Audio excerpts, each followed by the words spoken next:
नमस्कार, आप देख रहे हैं एनडी स्पेशल। मैं हूं आपके साथ सुनील विश्वकर्मा।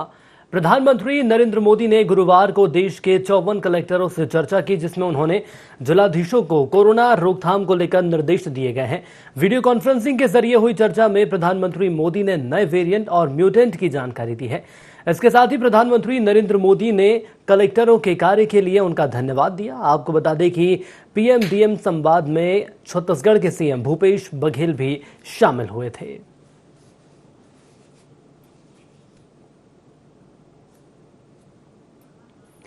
तो आपको बता दें कि संवाद किया गया है। इसके पहले भी कलेक्टरों से संवाद किया गया था। कुल मिलाकर 54 ऐसे कलेक्टर जिनसे बातचीत हुई है। और यदि मध्य प्रदेश के परिदृश्य की हम बात करें तो प्रधानमंत्री नरेंद्र मोदी ने इसके पहले मध्य प्रदेश की जो मॉडल है उसकी तारीफ की थी। उन्होंने ये साफ तौर पर कहा था कि जो महामारी सामने आ रही है इससे लड़ने के लिए प्रशासन के द्वारा हर मुमकिन कोशिश की जा रही है और मध्य प्रदेश मॉडल में जिस तरह से कार्य किया जा रहा है बेहद सराहनीय ये कार्य है। हालांकि जो पहली लहर सामने आई थी उसके बाद क्या सीख ली गई है, क्या रणनीति अख्तियार की जाएगी, ट्रिपल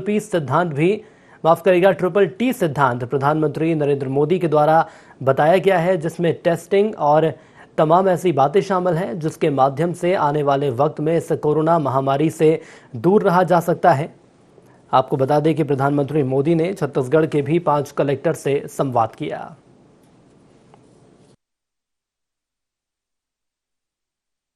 फील्ड में किए गए आपके कार्यों से, आपके अनुभवों और फीडबैक से ही प्रैक्टिकल और इफेक्टिव पॉलिसीज बनाने में मदद मिलती है।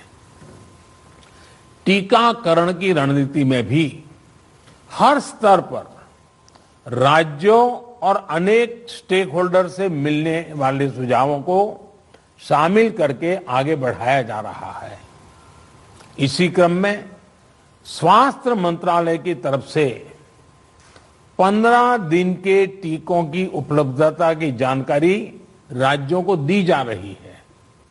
ये वायरस म्यूटेशन में स्वरूप बदलने में माहिर है, एक प्रकार से बहुरूपिया भी है और ये वायरस धूर्त भी है।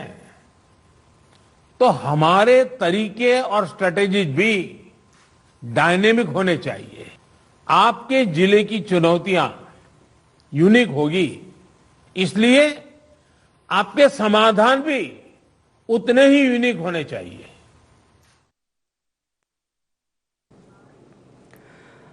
तो आपको बता दें कि देश में कोरोना की दूसरी लहर ने तबाही मचा रखी है। तो बढ़ते संक्रमण को देखते हुए खुद प्रधानमंत्री नरेंद्र मोदी खासे चिंतित हैं। प्रधानमंत्री मोदी समय समय पर राज्यों के मुख्यमंत्री और अधिकारियों से कोरोना के हालातों को लेकर चर्चा करते हैं और इसी कड़ी में प्रधानमंत्री मोदी ने जिला कलेक्टरों से रूबरू हुए हैं। साथ ही साथ कोरोना संक्रमण की जमीनी हकीकत के बारे में जानकारी लेने के साथ तीसरी लहर से निपटने के भी तमाम दिशा निर्देश दिए गए हैं। हमारे साथ 2 संवाददाता जुड़ चुके हैं। इंदौर की बात करेंगे, रायपुर की बात करेंगे। तो इंदौर से हमारे साथ भारत पाटिल जुड़ चुके हैं और रायपुर की बात करें तो कुलेश्वर पांडे हमारे साथ जुड़ चुके हैं। सबसे पहले भारत में आपके पास आना चाहूंगा और आपसे समझना चाहूंगा, प्रधानमंत्री नरेंद्र मोदी ने कलेक्टर से चर्चा की है जिनका साफ तौर पर यह कहना है कि जो मध्य प्रदेश का मॉडल है वो काफी बेहतर है, बेहतर तरीके से यहां पर काम किए जा रहे हैं।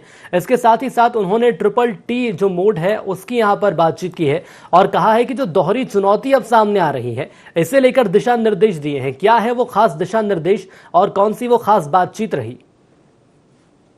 देखिए, वाकई कुछ चुनिंदा कलेक्टरों को कुछ चुनिंदा कलेक्टरों को लेकर के मीटिंग की गई थी। हम बात करें तो 9 राज्यों के लगभग 50 कलेक्टर जो थे इस वर्चुअल वीडियो कॉन्फ्रेंसिंग में शामिल थे।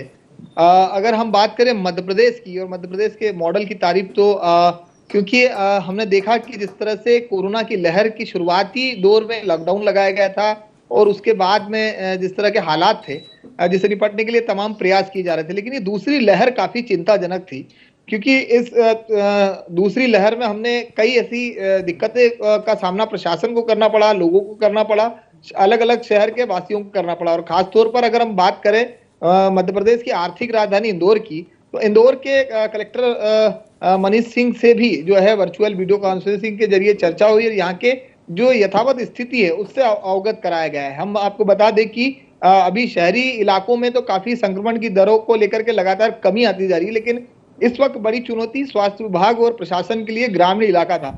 ग्रामीण इलाकों में काफी तेजी से संक्रमण फैल रहा था और काफी तेजी से जो संक्रमण की दर है वो बढ़ रही थी। इसको लेकर के तमाम प्रयास किए गए। सबसे सराहनीय अगर प्रयास की बात की जाए तो क्राइसिस मैनेजमेंट की जो टीम किट जो गठित हुई है, चाहे वो ब्लॉक स्तर पे हो, चाहे वो वार्ड स्तर पे हो, चाहे ग्रामीण स्तर पे हो, चाहे वो शहरी स्तर पे हो, तो ये एक मीटिंग जो क्राइसिस के कमेटी के सदस्यों के की जो गठन है उसके बारे में उन्हें अवगत कराया गया। साथ ही अगर हम बात करें तो मेरा गांव मेरी सुरक्षा को लेकर के जो जिस तरह का अभियान चलाया जा रहा है उससे अवगत कराया गया है। गांव में सुरक्षा व्यवस्था को देखते हुए कि लोगों बाहर ना घूमे, संक्रमण ना भरे, तो लोगों को ने अपने आप को जनता कर्फ्यू के रूप में ढाल लिया। ये जनता कर्फ्यू में एक सराहनीय कार्य, क्योंकि ऑक्सीजन की हमने देखी कि अप्रैल माह में जो है काफी समस्याएं का सामना करना पड़ा था, ऑक्सीजन को लेकर के सामना करना पड़ा था। किस तरह से ऑक्सीजन की उपलब्धता यहाँ पर कराई गई, ये प्लांट यहाँ पे शुरू कराए गए। पीतमपुर में हमने देखा कि एक प्लांट जो है महज एक सप्ताह के अंदर तैयार कर लिया गया था। जो जामनेर से ऑक्सीजन मंगाने का कार्य शुरू किया गया था। चलिए, बिल्कुल ये भारत साफ तौर पर कहा जा सकता है जो प्रयास सरकार के द्वारा किए जा रहे हैं, मध्य प्रदेश प्रशासन के द्वारा किए जा रहे हैं, उससे प्रधानमंत्री खासे संतुष्ट नजर आए हैं। बने रहिएगा हमारे साथ। रायपुर की ओर चलेंगे, कुलेश्वर भी लगातार हमारे साथ जुड़े हुए हैं। कुलेश्वर, यदि छत्तीसगढ़ की हम बात करें तो देखा गया है कि छत्तीसगढ़ में दूसरी लहर का ज्यादा प्रभाव देखने को मिला था और स्वास्थ्य व्यवस्थाओं की बात करें तो वो भी खासी लचर नजर आई थी। हालांकि आज जो वीडियो कॉन्फ्रेंसिंग के माध्यम से एक बैठक की गई है, समीक्षा की गई है, सीएम भी इस बैठक में शामिल हुए थे। छत्तीसगढ़ के जो प्रयास अब तक कोरोना महामारी को लेकर किए गए हैं उससे प्रधानमंत्री कितना संतुष्ट?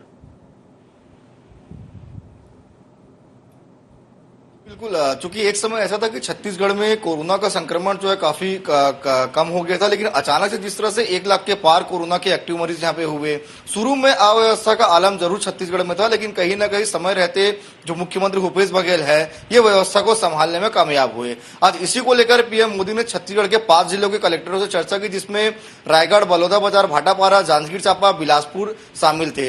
आपको बता दूं कि जांजगीर चांपा के कलेक्टर से जो है पीएम मोदी ने बात की, जो मौजूदा हालात है उसके बारे में जानकारी दी और किस तरह से काम किया जा रहा है। चूंकि शहरी अंचल में भी कोरोना का संक्रमण जो है धीरे धीरे कम होते जा रहा है, लेकिन अगर बात की जाए ग्रामीण अंचलों में तो ग्रामीण अंचलों में जो है कोरोना का संक्रमण लगातार बढ़ते जा रहा है। वहीं अगर बात की जाए तो शहर के लोग तो वैक्सीन के लिए जागरूक है, लेकिन ग्रामीण अंचल की अगर बात करें तो वहां के लोग वैक्सीनेशन लगाने से कहीं ना कहीं अभी भी काफी पीछे हैं और वैक्सीन नहीं लगा रहे हैं। तो ऐसे तमाम विषयों को लेकर चर्चा हुई, जिसमें मुख्यमंत्री भूपेश बघेल सहित तमाम अधिकारी भी शामिल थे। जांजगीर चांपा के कलेक्टर से पीएम मोदी ने चर्चा की और साथ ही किस तरह के कार्य किए जा रहे हैं और आगे क्या बेहतर हो सकता है, वैक्सीनेशन कितने हुए हैं, कोरोना के भी मरीज वहां पे कितने हैं, स्थिति वहां कैसी है, बेड की व्यवस्था है कि नहीं, ऐसे तमाम विषयों को लेकर जो है कलेक्टर ने जानकारी दी। आपको बता दो सुनील की शुरू में छत्तीसगढ़ में जिस तेजी के साथ संक्रमण बढ़ा था, मरीज सामने आ रहे थे, यहाँ पे बेड, ऑक्सीजन सभी की कमी देखने को मिली थी, लेकिन आज आलम यह है कि 1 लाख से गिरकर आज 80,000 के पास जो है एक्टिव मरीज की संख्या छत्तीसगढ़ में आ गई है।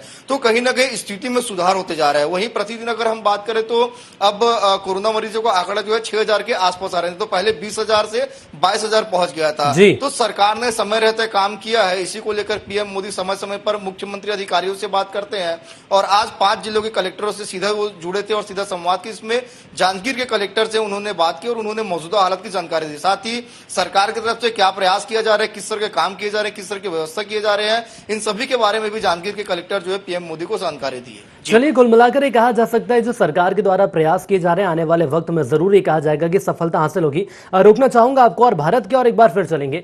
भारत यदि वर्तमान दौर की हम बात करें तो ये देखा जा रहा है कि जो वैक्सीन लगाने की बातें निकलकर सामने आती हैं, कहीं ना कहीं वैक्सीनेशन पर यह बात सामने आ रही है कि वैक्सीन जो है वो खराब हो रही है, ज्यादा संख्या में लोग वैक्सीनेशन के लिए नहीं पहुंच रहे हैं और इस बात को लेकर प्रधानमंत्री ने भी खासा ये सुनिश्चित करने की बात कही है कि कोशिश हमारी सरकार के द्वारा प्रयास ये किया जाना चाहिए कि जो वैक्सीन है वो लोगों को लगे, ना कि खराब हो। तो आखिर इस दिशा में क्या प्रयास किए जाएंगे, कैसे सुनिश्चित किया जाएगा कि वैक्सीन खराब नहीं होगी और जिन लोगों ने अपने स्लॉट बुक किए हैं वो वक्त पर वैक्सीनेशन केंद्र पहुंचे? देखिए, बता दें कि वैक्सीनेशन को लेकर के इस वर्चुअल मीटिंग में इस बात को लेकर के चर्चा हुई थी और खासतौर पर अगर बात की जाए तो खुद पीएम मोदी ने साफ तौर से कह दिया था कि कोई भी वैक्सीन जो है वो वेस्टेज ना हो, ज्यादा से ज्यादा लोगों को वैक्सीनेशन लगा जाए और इसको लेकर के जो अनुरूप कार्य है जो किए जा रहे हैं मध्य प्रदेश सरकार द्वारा जो कड़े कदम उठाए गए हैं, हम अगर बात करें, हालांकि इंदौर में काफी जागरूकता दिखने को मिल रही है वैक्सीनेशन को लेकर के। ये साफ है कि यहाँ के जनप्रतिनिधि और जो क्राइसिस मैनेजमेंट की बैठक में आयोजित जितने भी जनप्रतिनिधि है, चाहे वो किसी भी पार्टी से हो, एकजुट होकर के जो है संकट के समय सामने खड़े हैं, ये अपनी बातों को जो है जनता के बीच में रख पा रहे हैं। और वैक्सीनेशन को लेकर के सबसे बड़ा महत्व ये साफ देखने को मिल रहा है कि जब वैक्सीनेशन की शुरुआत की गई थी तो हमारे वो फ्रंट वॉरियर थे, जिसमें डॉक्टर्स थे, पुलिस थे, इनको सबसे पहले जो है वैक्सीनेशन कराया गया था। तो ये साफ है कि कोई भी सरकार ये नहीं चाहेगी कि हमारे फ्रंट वॉरियरों की जान मुश्किल में पड़े।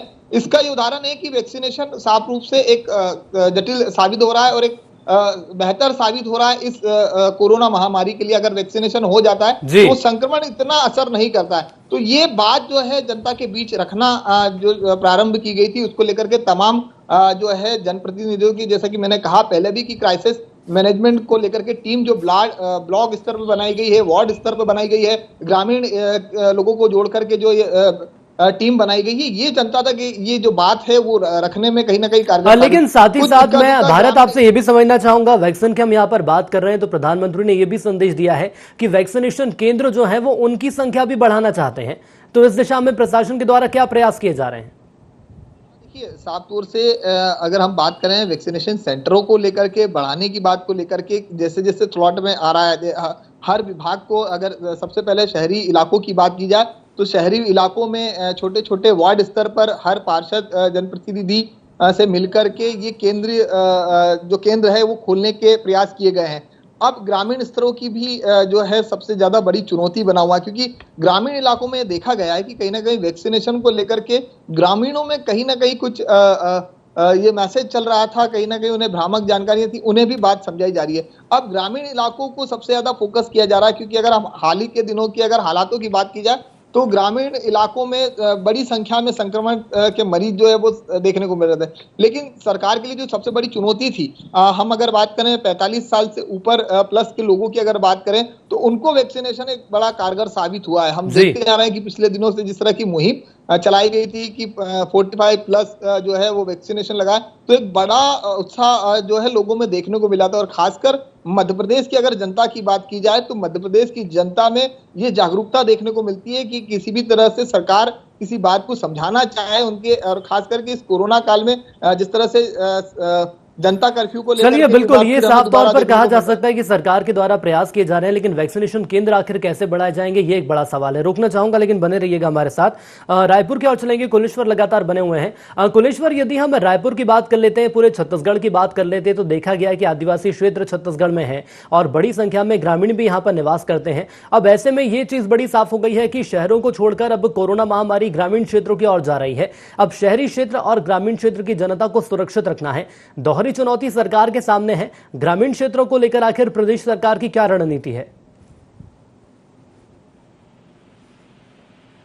देखिए, ग्रामीण जो अंचल है वहां पे लगातार जागरूकता अभियान जो है सरकार की तरफ से चलाया जा रहा है, लेकिन जो एक भय की स्थिति पैदा हुई है वैक्सीनेशन को लेकर कि कई वैक्सीन को लगाने के बाद भी कई लोग कोरोना संक्रमित हुए हैं, कई लोगों की मृत्यु भी हुई है, तो कहीं ना कहीं जो ग्रामीण जो क्षेत्र है वहां पे लोग जो है वैक्सीन को स्वीकार नहीं कर रहे हैं, उनमें भय की स्थिति है। वैक्सीन वहां पे वैक्सीनेशन जो है पर्याप्त मात्रा में नहीं हो पा रहा है। वैक्सीन सरकार के पास पर्याप्त मात्रा में है, लेकिन वैक्सीनेशन के लिए ग्रामीण अंचल में जो लोग है वो सामने नहीं आ रहे हैं। अगर बात करूं शहरी अंचल की, तो शहरी अंचल में 100% वैक्सीनेशन हो रहा है। 18 से 44 साल के लोगों का भी अब वैक्सीनेशन हो रहा है। शुरू में थोड़ा बहुत दिक्कतें आई थी, लेकिन अब सुचारू रूप से शहरी अंचल में चल रहा है। लेकिन ग्रामीण अंचल में लोगों को सरकार जो जागरूक नहीं कर पा रही। लगातार जागरूकता अभियान तो चलाया जा रहा है, लेकिन अभी भी बहुत धीमी गति से जो है वैक्सीनेशन का काम ग्रामीण अंचल में हो रहा है। तो कहीं ना कहीं ग्रामीण अंचल में वैक्सीनेशन का काम तेजी से होना चाहिए और जागरूकता अभियान चलाना चाहिए, और जो भी सरकार की तरफ से एक कोशिश होना चाहिए कि वहां के लोग ज्यादा से ज्यादा वैक्सीनेशन लगाए, क्योंकि छत्तीसगढ़ में अगर हम बात करें तो अभी भी संक्रमण पूरी तरह से समाप्त तो नहीं हुआ है। लेकिन कुलेश्वर, यहाँ पर आपने बात कही है कि लोगों में भय का माहौल है वैक्सीन को लेकर, तो क्या ये माना जाए कमेटियां ठीक तरह से अपना काम नहीं कर पा रही है, प्रशासन अपना काम नहीं कर पा रहा है, या तो फिर ये माना जाए कि प्रशासन का फेल्यूर है क्योंकि लोगों के बीच जो वैक्सीन है उसकी जानकारी भी पारदर्शी होनी चाहिए? यदि लोगों के मन में यह भय रहेगा कि कोरोना महामारी वैक्सीन लगने के बाद भी फैलेगी या वैक्सीन लगने के बाद भी तमाम तरह की बीमारियां हो रही हैं, तो आखिर वैक्सीनेशन पर प्रभाव पड़ना तो लाजमी है। देखिए बिल्कुल, स्पेशली अगर हम बस्तर संभाग की बात करें तो बस्तर संभाग में अगर वैक्सीनेशन का हम प्रतिशत देखेंगे तो काफी कम है। वहां पे बहुत धीमी गति से जो है वैक्सीनेशन का काम चल रहा है। इसलिए कहीं ना कहीं सरकार को आवश्यकता ये है कि ज्यादा से ज्यादा वहां पे जागरूकता अभियान चलाए। और आखिर चूक कहाँ पे हो रही है, आखिर लोग में भय की स्थिति क्यों है, आखिर क्यों वैक्सीन लगाने के लिए नहीं आ रहे हैं, ये तमाम बातों की सरकार को मॉनिटरिंग करने की जरूरत है, समीक्षा करने की जरूरत है। क्योंकि ऐसे में जो है बस्तर संभाग पिछड़ता जाएगा। मैंने कहा कि अब शहरी अंचल में संक्रमण कम हो रहा है लेकिन ग्रामीण अंचल में ज्यादा बढ़ रहा है। बस्तर की अगर हम बात करें तो बस्तर में लगातार कोरोना पैर पसारता जा रहा है। पिछले अगर हम बात करें संक्रमण की तो वहां पे उतना नहीं था। इसलिए सरकार को फोकस करना चाहिए ग्रामीण अंचल की, ज्यादा से ज्यादा वहां पे जागरूकता अभियान चलाए। आखिर लोगों में भय की स्थिति क्यों पैदा हुई है, किस कारण पैदा हुई है, ये जो भय की स्थिति उनको दूर करना चाहिए और वैक्सीन के लिए प्रेरित करना चाहिए ताकि ग्रामीण अंचल में भी 100% वैक्सीनेशन का काम चल पाए। चलिए भारत के पास आएंगे। भारत, यदि मैं मध्य प्रदेश की बात कर लेता हूं तो सूबे के मुखिया शिवराज सिंह चौहान को लेकर भी जो कामकाज किए गए हैं उसकी भी तारीफ करी प्रधानमंत्री नरेंद्र मोदी ने। लेकिन इसके साथ साथ ये समझना चाहूंगा, तीसरी लहर की आहट देखने को मिल रही है और कहा यह जा रहा है कि दूसरी लहर के खत्म होने के बाद तीसरी लहर का भी संदेश या तीसरी लहर का अंदेशा रहेगा और तीसरी लहर खासतौर पर बच्चों को प्रभावित करेगी। तो तीसरी लहर से निपटने के लिए क्या प्रयास अब तक किए गए हैं और पहली और दूसरी लहर के बाद आखिर प्रशासन ने क्या सीख ली? देखिए, पहली और दूसरी लहर को हम अगर देखें तो जनता शायद ये लोग हमने देखा कि पिछले साल लोगों को ये भ्रम था कि शायद कोरोना जैसी कोई चीज है ही नहीं, या कोरोना को लेकर के कहीं ना कहीं ये एक वर्ल्ड वार चल रहा है, या लोगों की तमाम अलग अलग सोच थी। लेकिन जब ये दूसरी लहर कोरोना की देखने को मिली और बड़ी संख्या में हमने देखा कि कई लोगों की जान भी गई है, संक्रमित मरीजों के हालातों को देखा, हॉस्पिटलों में बेड ना होना, तो ये जनता को भी समझ में आया कि एक बड़ी भयावह और चलिए, बिल्कुल ये कहा जा सकता है कि पहली लहर बड़ी भयावह रही और कुछ सीख ली भी गई। तो आखिर वो क्या सीख ली गई है, इसी को हम समझेंगे और कुलेश्वर की ओर चलेंगे। कुलेश्वर, मैं समझना चाहूंगा आपसे, पहली लहर हमने देखी प्रशासन के बाद, उसके बाद कोशिश भी की गई प्रशासन ने कि आखिर जो सीख ली गई है जमीनी स्तर पर उसे इंप्लीमेंट किया जाए। लेकिन अब यदि मैं बात कर लेता हूं लापरवाही की, तो यह भी देखा गया कि पहली लहर के बाद लापरवाही बरती गई जिसका खामियाजा दूसरी लहर के रूप में सामने आया है। ये आखिर कैसे माना जाए कि जो अब हम अनलॉक की ओर बढ़ने वाले हैं, लापरवाहियां कैसे नहीं बरतेगी जनता?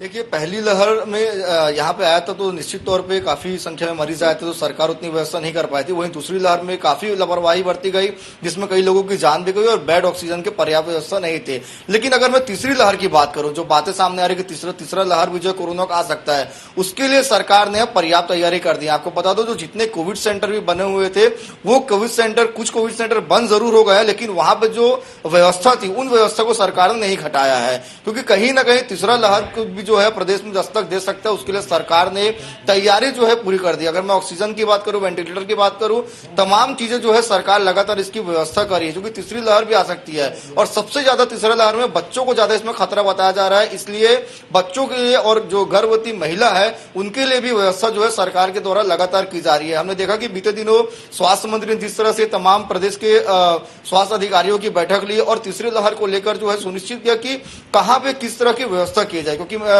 बताया जा रहा है कि तीसरा लहर जो है वो और ज्यादा दूसरी लहर से खतरनाक। चलिए, और इसी को देखते हुए कहा यह जा रहा है कि प्रशासन के द्वारा प्रयास भी तमाम किए जा रहे हैं। कुलेश्वर बने रहिएगा, इंदौर की ओर चलेंगे। भारत में आपसे समझना चाहूंगा, यदि मेरी आवाज आप तक पहुंच रही है तो लापरवाही ना बरते जनता, इसके लिए क्या प्रयास किए जाएंगे? इसके साथ साथ यदि मैं खास तौर पर इंदौर की बात कर लूं तो मध्य प्रदेश की आर्थिक राजधानी के तौर पर इंदौर को जाना जाता है और बड़ी संख्या में लोग यहां पर हैं। क्या वो कारण रहे कि दूसरी लहर में सबसे ज्यादा मरीज कहीं से सामने आए तो वो इंदौर शहर ही रहा है?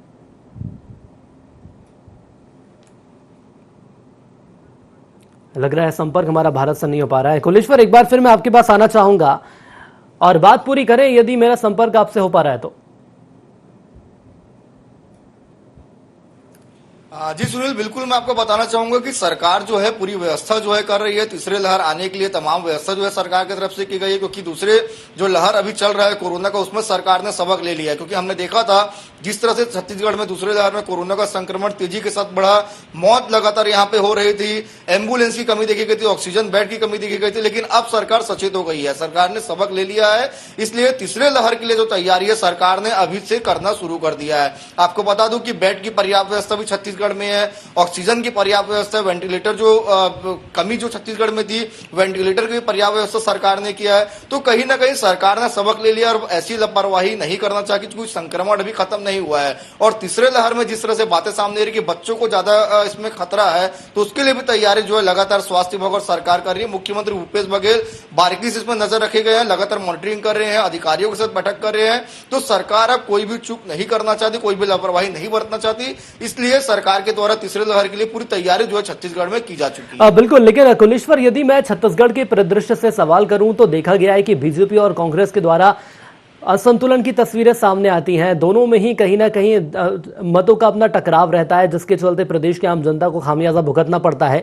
एक बात और प्रधानमंत्री ने कही है कि सभी दलों के जो कार्यकर्ता हैं, जो नेता हैं, उनकी एक टीम बनाई जाए और एक साथ काम में जुटाया जाए। तो क्या ये कहा जा सकता है एक टीम बनती नजर आ रही है सभी दलों के कार्यकर्ताओं की, यदि खास तौर पर मैं भाजपा और कांग्रेस की बात करूं तो? देखिए, छत्तीसगढ़ में ये स्थिति मुश्किल है बनना, चूंकि बीजेपी अपना आलाप करती है और कांग्रेस अलग रास्ते में चलती है। दोनों के ही रास्ते जो है अलग अलग है। हमने पूरे कोरोना काल में देखा है कि सिर्फ और सिर्फ जुबानी जंग जो है कांग्रेस और बीजेपी की तरफ से देखने को मिला था। अब चूंकि कांग्रेस सरकार में है तो वो काम तो कर ही रहे थे, लेकिन अगर हम भारतीय जनता पार्टी की बात करें तो इस समय वो कोरोना के मैदान में पिछले समय जैसे नहीं दिखी जिस तरह से दिखना चाहिए था। तो कहीं ना कहीं दोनों ही पार्टी एक साथ एक ही रास्ते में चलते हुए यहाँ पे नहीं दिख रही है, लेकिन सरकार ने अपनी तैयारी पूरी कर लिया। अच्छी बात होगी कि अगर जो विपक्षी पार्टी है वो भी अगर सरकार के साथ ताल में ताल मिला के चले तो कहीं ना कहीं काफी मदद जो है सरकार को भी मिलेगी। लेकिन यहाँ पे कोरोना के नाम से शुरू से ही सियासत देखने को मिल रहा था। बीजेपी अलग बयान देती थी, कांग्रेस अलग बयान देती थी और उसका जो भुगतान है वो जनता को भुगतना पड़ रहा था। जनता कितने परेशान हुए कोरोना काल में वो सिर्फ जनता ही चाहते हैं। ना किसी को बेड मिल रहा था, ना किसी को ऑक्सीजन मिल रहा था, लेकिन कहीं ना कहीं सरकार ने अभी जो है कंट्रोल कर लिया है। पहले अव्यवस्था हुई थी, लेकिन सरकार अब पर्याप्त व्यवस्था है। अब छत्तीसगढ़ में बेड भी है, ऑक्सीजन भी है, वेंटिलेटर भी है। तो सरकार ने सबक ले लिया और दोबारा ऐसी लापरवाही या चूक नहीं हो उसके लिए भी सरकार लगातार मॉनिटरिंग करे। खुद मुख्यमंत्री भूपेश बघेल जो है सभी अधिकारियों के साथ बैठक कर रहे हैं। एक बार फिर मैं ग्रामीण क्षेत्रों की बात आपसे करना चाहूंगा कुलेश्वर। ग्रामीण क्षेत्रों पर खास तौर पर यदि हम सरकार की बात करें तो क्या फोकस किया गया है ग्रामीण क्षेत्रों में, और क्या ये कहा जा सकता है वैक्सीनेशन तो दूर की बात है, पहले यहाँ के लोगों को जागरूक करना जरूरी है? देखिए, जागरूकता अभियान सरकार की तरफ से लगातार ग्रामीण अंचल में चलाया जा रहा है। मैंने कहा कि बस्तर संभाग जो आदिवासी बहुमूल्य क्षेत्र है वहां के लोग बहुत जल्दी जो है जागरूक नहीं होता और लोगों की मतलब जो सरकार है उसका बात को नहीं मानते हैं, क्योंकि एक भय का वातावरण है, एक भय फैल गया है वहां पे कि वैक्सीन लगाने के बाद लोगों की मृत्यु हो जा रही है, मौत हो जा रही है, उसके कारण जो है वहां कहीं ना कहीं पीछे हट रहा है। लेकिन सरकार का लगातार प्रयास है कि ज्यादा से ज्यादा वैक्सीनेशन हम करें, क्योंकि वैक्सीन ही जो है कोरोना का बचाव का उपाय है। इसलिए वहां पे लगातार अगर मितानिनों के माध्यम से जो है जागरूकता अभियान चलाया जा रहा है। स्वास्थ्य विभाग अलग वहां पे जमा हुआ है, साथ ही जो वहां के जनप्रतिनिधि है वो लगातार जाकर जो है लोगों से मिल रहे हैं, लोगों को ज्यादा से ज्यादा वैक्सीन लगाने के लिए प्रेरित कर रहे हैं। तो कुल मिलाकर सरकार प्रयास तो कर रही है, जागरूकता अभियान चला रही है, लेकिन कहीं ना कहीं शहर के मुकाबले अगर हम ग्रामीण की बात करें तो ग्रामीण अंचल में वैक्सीनेशन के प्रतिशत काफी कम है। बिल्कुल, और यही चुनौती सबसे बड़ी कुलेश्वर सरकार के सामने है कि ग्रामीण क्षेत्रों में आखिर वैक्सीनेशन की संख्या को कैसे आगे बढ़ाया जाए। हमारे साथ जुड़ने के लिए आपका बहुत धन्यवाद। भारत लगातार जुड़े रहे, भारत आपका भी बहुत धन्यवाद। तो शहरी या ग्रामीण क्षेत्रों की हम बात करें तो मध्य प्रदेश हो या छत्तीसगढ़, सरकार के सामने दोहरी चुनौती है, लेकिन दोहरी चुनौती से निपटने के लिए प्रधानमंत्री नरेंद्र मोदी के द्वारा मंत्र दिया गया है और यदि उस मंत्र के आधार पर सरकार काम करती है तो यह कहा जा सकता है कि जल्द ही जो तीसरी लहर आएगी, जो कि ऐसी संभावना जताई जा रही है, इस लहर से भी निपटने की चुनौती और इस लहर से निपटने की पर्याप्त व्यवस्थाएं सरकार के द्वारा कर ली जाएंगी। लेकिन देखना होगा कि जमीनी स्तर पर फिलहाल जो प्रदेश की स्थिति बनी हुई है इससे निपटने के लिए सरकार के द्वारा व्यवस्थाओं में गति देने के लिए आखिर क्या प्रयास किए जाएंगे। इसी के साथ IND स्पेशल में इतना ही। दीजिए इजाजत, नमस्कार।